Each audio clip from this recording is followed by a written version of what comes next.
ప్రపంచంలో విద్యుత్ ఉత్పత్తికి అత్యధికంగా వినియోగించే ఇంధన వనరు ఏంటో తెలుసుకుందామా? సాధారణంగా మనకున్న ఉత్పత్తిని బట్టి జల, థర్మల్ ద్వారా ఎక్కువ విద్యుత్ సాగిస్తున్నామని అంచనా. వాటితో పాటు సాంప్రదాయేతర వనరుల ద్వారానే అధికంగా విద్యుత్ ఉత్పత్తి చేస్తుంటారని అనుకుంటాం. కొంత డీజిల్, గ్యాస్ ఆధారితంగానూ విద్యుత్ జనరేట్ చేస్తుంటారని అనుకుంటాం. అత్యవసర విద్యుత్ ఉత్పత్తికి డీజిల్ని వినియోగించడం మనం చూస్తుంటాం. ప్రపంచవ్యాప్తంగా ఇలాగే ఉందని భావిస్తూ ఉంటాం. అందులో కొంతమేర వాస్తవం ఉన్నప్పటికీ ప్రాధాన్యతల ప్రకారం చూస్తే బొగ్గు తర్వాత గ్యాస్తో అధికంగా విద్యుత్తును ప్రపంచవ్యాప్తంగా జనరేట్ చేస్తూ ఉండగా జల విద్యుత్ ఉత్పత్తి బాగా తక్కువగానే ఉంది. బొగ్గుతో విద్యుత్ ఉత్పత్తి అగ్రభాగంలో ఉంది. మొత్తం ఉత్పత్తిలో 3వ వంతు బొగ్గుతోనే సాగిస్తున్నారు.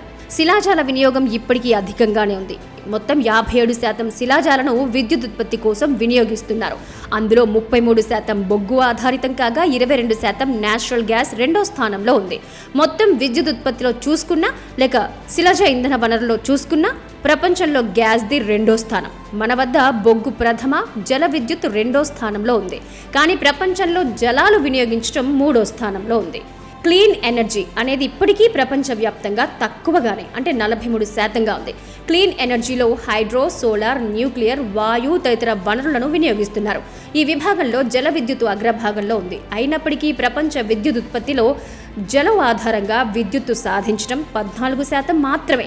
తర్వాత స్థానాలు వరుసగా న్యూక్లియర్తో 8.9%, సోలార్ ద్వారా 8.7%, విండ్తో 8.5%, ఇతరత్ర 2.5% చొప్పున ఉన్నాయి. దీన్ని బట్టి మనకు అర్థమయ్యేదేమంటే ఇప్పటికీ ప్రపంచం శిలాజ ఇంధన వనరులకే ప్రాధాన్యత ఇస్తోంది, కానీ క్రమంగా గ్రీన్ ఎనర్జీ వైపు మళ్లుతోంది.